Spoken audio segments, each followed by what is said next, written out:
CP Joshi आज चित्तौड़गढ़ में nomination file करेंगे। सीएम भजनलाल सहित कई दिग्गज नेता इस दौरान उनके साथ मौजूद रहेंगे। नॉमिनेशन से पहले इनाड़ी सीटों सेंटर में जनसभा आयोजित की जाएगी। सीपी जोशी जनसभा के बाद नामांकन के लिए कलेक्ट्रेट पहुंचेंगे।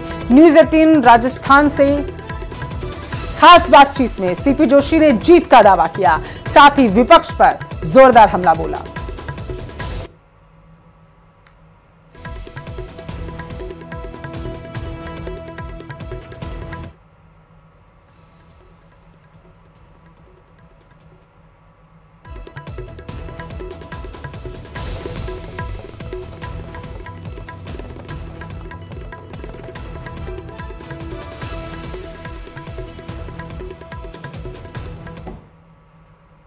प्रदेश अध्यक्ष जोशी जी आज अपना नामांकन पत्र दाखिल करेंगे। 2 बार लगातार जीत के बाद तीसरी पारी होगी उनकी है। आइए उनसे बातचीत करते हैं कि इस पारी को किस रूप में लेते हैं और क्या आंकड़ा रहेगा जो 400 पार है मोदी जी का उसका। देखिए, अंतर रहेगा और बड़ा अंतर रहेगा। उसका आधार है कि 50 वर्षों में देश में जिन पॉलिटिकल पार्टियों ने शासन किया उन्होंने देश के लिए क्या किया, और 10 वर्षों में जो हुआ है वो अविस्मरणीय है। तो जनता के मन में है कि जो 50 वर्षों में कोई नहीं कर पाया, उससे ज्यादा मोदी जी ने गरीब कल्याण के लिए हो, किसान की समृद्धि के लिए हो, महिला सशक्तिकरण के लिए हो, युवाओं के सपनों की उड़ान के लिए हो, भारत की बढ़ती ताकत को पूरी दुनिया में सब लोगों ने देखा है। तो वो जो अंतर है वही अंतर इस बार लोकसभा के नतीजों में भी रहने वाला है। एक समय था जब कांग्रेस पार्टी एक परिवार को अपना देश मानती थी, लेकिन नरेंद्र मोदी जी ने इस देश की 140 करोड़ जनता को अपना परिवार मानकर काम किया। तो उसके लिए अपना पल पल और अपना क्षण क्षण, कभी आप देखिए कि 10 वर्षों में 1 घंटा 1 दिन अपने लिए नहीं दिया, इस देश के लिए सेवा के लिए अपना पूरा समय दिया। तो अब जनता चल पड़ी है कि फिर एक बार मोदी सरकार इस ध्येय को लेकर। 25 सीटें हैं, क्या तीसरी और आपकी तीसरी पारी है, किस रूप में लेते हैं? देखिए, राजस्थान की जनता ने तय कर लिया कि फिर से 25 कमल पुष्प खिलाने हैं और दिल्ली भेजने हैं। पहले भी आदरणीय प्रधानमंत्री जी के नेतृत्व में विश्वास करके, मोदी जी की गारंटी में विश्वास करके राजस्थान की जनता ने पूरा का पूरा आशीर्वाद दिया, और इस बार भी 25 के 25 कमल खिलेंगे राजस्थान में। 22 दिन और 25 जिले, बहुत बड़ा चुनौती है, क्या लगता है? देखिए, मैं सोचता हूं कि चुनौती उन लोगों के लिए है जो चुनाव में काम करते हैं, उन लोगों के लिए नहीं जो वर्ष भर जब से जिम्मेदारी मिली है तब से अब तक जो लगातार जो जनता की सेवा के लिए, क्षेत्र के विकास के लिए काम करता है, उसके लिए दिन ये कम नहीं होते हैं। क्योंकि जिन्होंने अपना एक एक दिन जनता के लिए दिया है, क्षेत्र के विकास के लिए दिया है, उनके लिए बहुत दिन है। उनके लिए जनता कार्यकर्ता चल पड़ी है, जनता आगे बढ़कर उनको स्नेह समर्थन और आशीर्वाद दे रही है। विपक्ष लगातार हमला कर रहा है, किस रूप में लेते हैं? विपक्ष को मैं कहूंगा कि अपने 50 वर्षों का हिसाब किताब जनता के बीच में रखें, और हम अपने 10 वर्षों का एक गौरवशाली इतिहास, विकास की गौरव गाथा हम जनता के बीच में रखें। घबराता वो है जहां गलत होता है। जब डर गलत नहीं है तो डर किस बात का?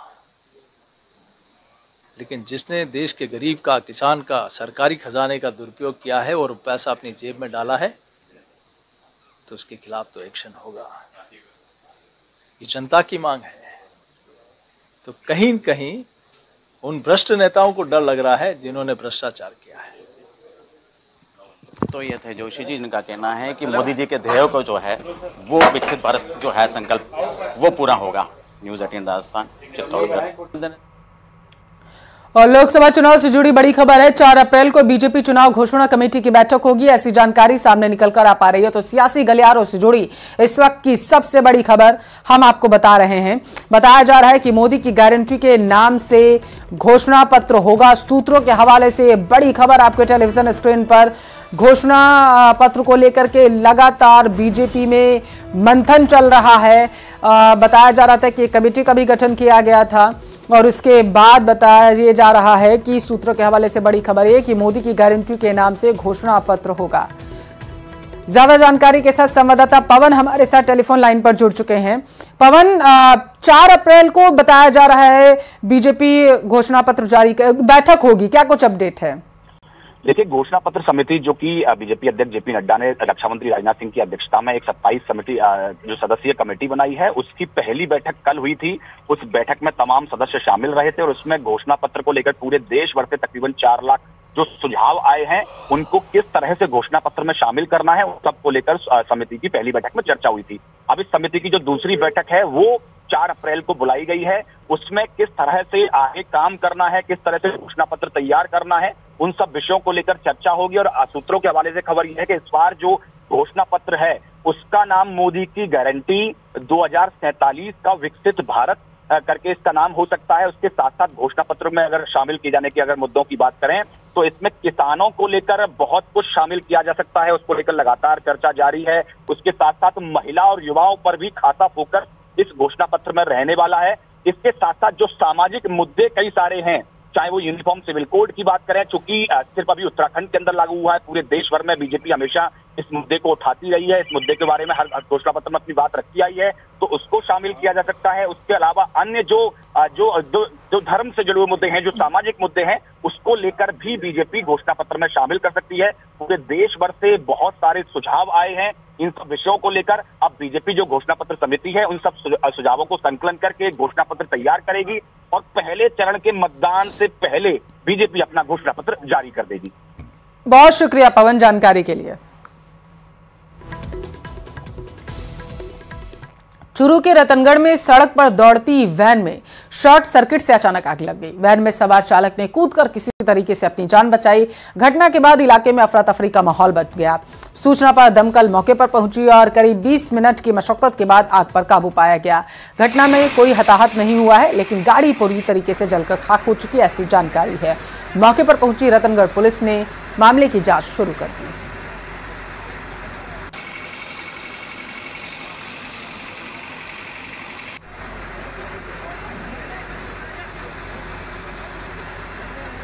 झालावाड़ के डूंगरगांव की घाटी में लाकर एक युवक की हत्या का मामला सामने आया है। सूचना मिलने पर असनावर पुलिस ने मौके पर पहुंचकर शव को कब्जे में लेकर शव का पोस्टमार्टम कराया। जानकारी के अनुसार आरोपियों ने हत्या करने में पहले युवक की बेरहमी से पिटाई की, साथ ही युवक की हत्या के बाद उसके शव को जलाने का भी प्रयास किया। पुलिस ने परिजनों की रिपोर्ट पर मामला दर्ज कर लिया। चूरू में प्रेम प्रसंग में रोड़ा बनने पर पति ने प्रेमिका के साथ मिलकर अपनी ही पत्नी की हत्या कर दी।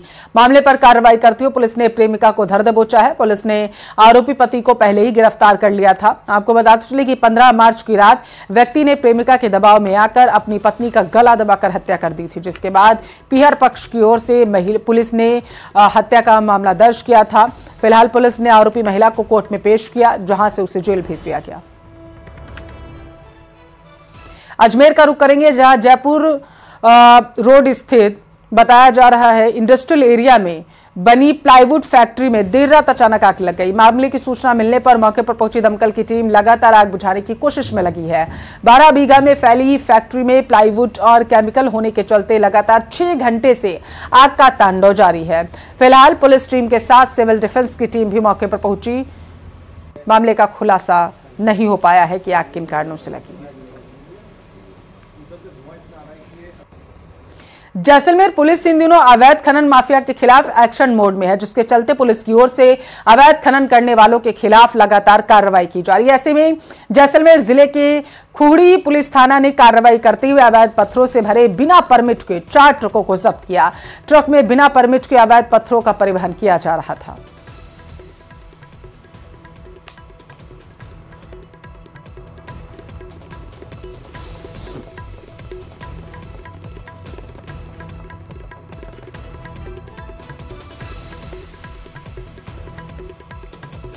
जयपुर से बड़ी खबर है। ऑर्गन ट्रांसप्लांट के एनओसी में भ्रष्टाचार के मामले से जुड़ी बड़ी खबर आप तक पहुंचाएंगे। ऑर्गन ट्रांसप्लांट के पारदर्शी सिस्टम को लेकर एक बैठक हुई है। एनओसी प्रक्रिया को अब ऑनलाइन किया जाएगा, ऐसी जानकारी है। तो बड़े फर्जीवाड़े के बाद बताया जा रहा है कि सोती नींद से अब प्रशासन जाग चुका है और बताया जा रहा है कि एनओसी प्रक्रिया को ऑनलाइन करने की तरफ एक कदम आगे बढ़ाया जा रहा है। इसके साथ ही हॉस्पिटल से भी क्रॉस चेक किया जाएगा। प्रिंसिपल डॉक्टर राजीव बगरहट्टा, डॉक्टर अचल शर्मा इस दौरान मौजूद रहे। डॉक्टर धनंजय अग्रवाल, डॉक्टर अनुराग धाकड़ भी बैठक में मौजूद थे। तो एक महत्वपूर्ण बैठक की गई है और इस बैठक में बड़ा फैसला ये लिया गया है जबकि ऑर्गन ट्रांसप्लांट को लेकर के जो एनओसी जारी की जाती है उसको अब ऑनलाइन किया जाएगा और इस पर जो है उच्च अधिकारियों की भी नजर रहेगी।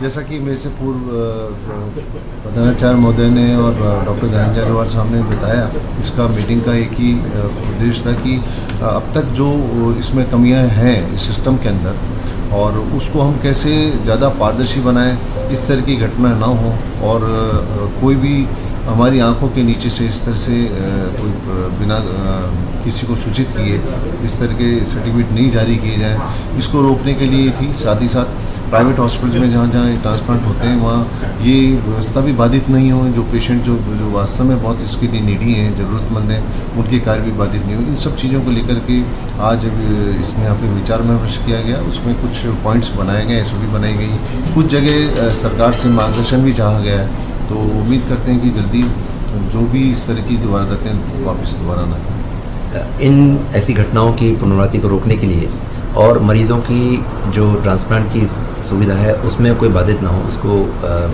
क्रियान्वित करने के लिए आज एक मीटिंग की गई जो सरकारी निर्देश भी की गई है और उसमें हमने कई इश्यूज़ को डिस्कस किया, जिससे कि एक अच्छी एसओपी बन पाए और ये प्रोग्राम में अनवरत तरीके से चलता रहे, साथ ही मरीजों को नुकसान।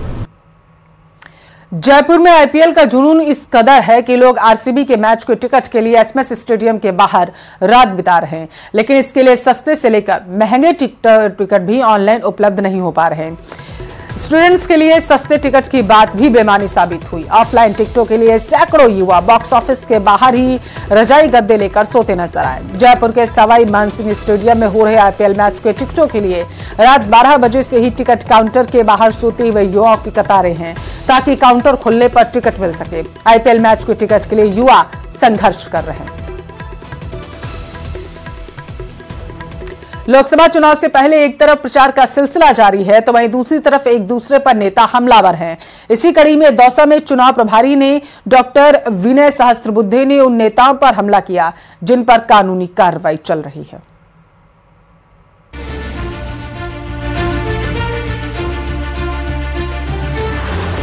चुनाव से पहले तमाम दल जीत की रणनीति बना रहे हैं। इसी कड़ी में बीजेपी प्रदेश चुनाव प्रभारी डॉक्टर विनय सहस्त्रबुद्धे दौसा पहुंचे, जहां कैबिनेट मंत्री किरोड़ीलाल मीणा समेत कई नेताओं ने उनका स्वागत किया। प्रदेश चुनाव प्रभारी डॉक्टर विनय सहस्त्रबुद्धे ने एक निजी होटल में बीजेपी नेताओं के साथ बैठक ली। इस मौके पर विपक्ष पर निशाना साधते हुए विनय सहस्त्रबुद्धे ने कहा कि बीजेपी विकास के नाम पर वोट मांगती है, न कि समाज बांटकर। चुनाव, हर किसी चुनाव को चुनौती मानने वाली हमारी पार्टी है और हम जनता को जाकर अपनी चीज़ों को बताने के आधार पर लोक शिक्षण प्रबोधन करके वोट बटोरते हैं। समाज को बांटकर वोट बटोरने वाली वोट बैंक की पॉलिटिक्स हमारी नहीं है और इसलिए हम परिश्रम करते हैं और लोगों को हर समय जाकर मिलकर अपनी बात को बताते हैं। चुनावी मौसम है तो नेताओं में एक दूसरे के खिलाफ बयानबाजी आम होती है। ऐसे में चूरू से कांग्रेस प्रत्याशी राहुल कस्वा की नामांकन रैली को लेकर राजेंद्र राठौड़ ने उन पर हमला बोला है। उनका कहना है कि राहुल कस्वा को व्यक्तिगत टिप्पणी करने से बचना चाहिए। साथ ही उन्होंने कांग्रेस छोड़कर जाने वाले नेताओं के बहाने भी कांग्रेस पर तंज कसा।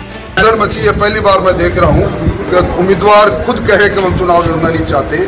सेनापति पहले से युद्ध में उतरने से पहले अपने हथियार डाल रहे हैं, चाहे जयपुर हो, चाहे झुंझुनू हो, चाहे राजसमंद हो, सब जगह यही हालत है।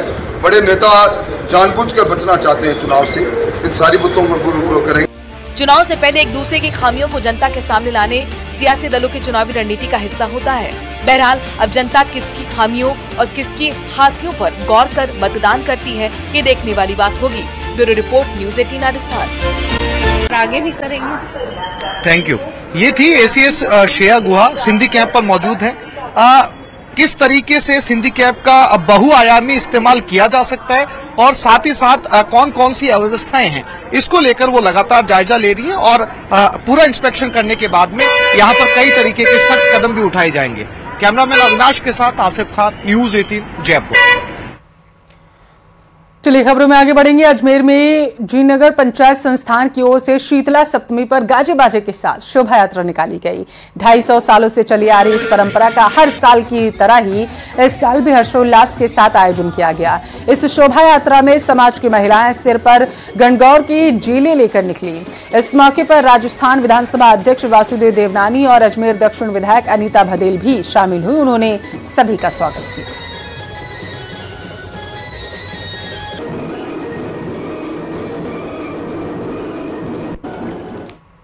शीतलाष्टमी का पर्व प्रदेश में धूमधाम से मनाया जा रहा है। जोधपुर के शीतला माता मंदिर में भी सुबह से ही श्रद्धालुओं की भीड़ उमड़ रही है। श्रद्धालु घर से हलवा पूड़ी सहित माता को प्रसाद अर्पित कर सुख समृद्धि और बेहतर स्वास्थ्य की मंगल कामना कर रहे हैं। मान्यता है कि अब बीमारियां ठीक हो जाती हैं। मान्यता है कि मां शीतला के भोग लगाकर ठंडा बासी भोजन करने से बच्चों में होने वाली त्वचा संबंधी रोग, अचपड़ा और जितनी भी बीमारियां होती हैं वो खत्म हो जाती हैं।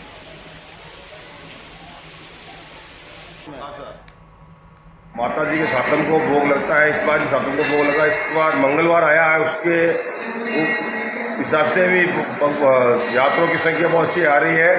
और सवेरे से 4 बजे से पंक्ति में माताएं बहनें और छोटे बच्चे अपनी माँ के चरणों में भोग लगाते हैं और अपनी माँ के मन्नत मांगते हैं और जिसमें प्रसाद लेके आते हैं, जो भी आकली पापड़ी जो भी सभी माँ को भोग लगाते हैं और अपने बच्चों की लंबी आयु की दुआएं मांगते हैं। यहाँ पे चर्म रोग की विशेष मान्यता है। माँ के शरणों में आने से और माँ का जो चरणामृत और प्रसाद वो जो आस्था होती है उसके सेवन से माँ उससे चर्म रोग से मुक्ति देती है। उदयपुर में शीतला अष्टमी का पर्व उदयपुर में भी पूरे हर्षोल्लास और श्रद्धा पूर्वक के साथ मनाया जा रहा है।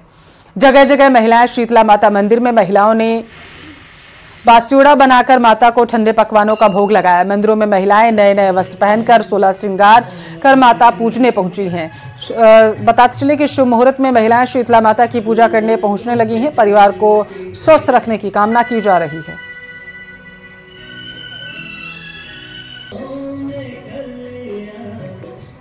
उदयपुर से बड़ी खबर है। रिहायशी इलाके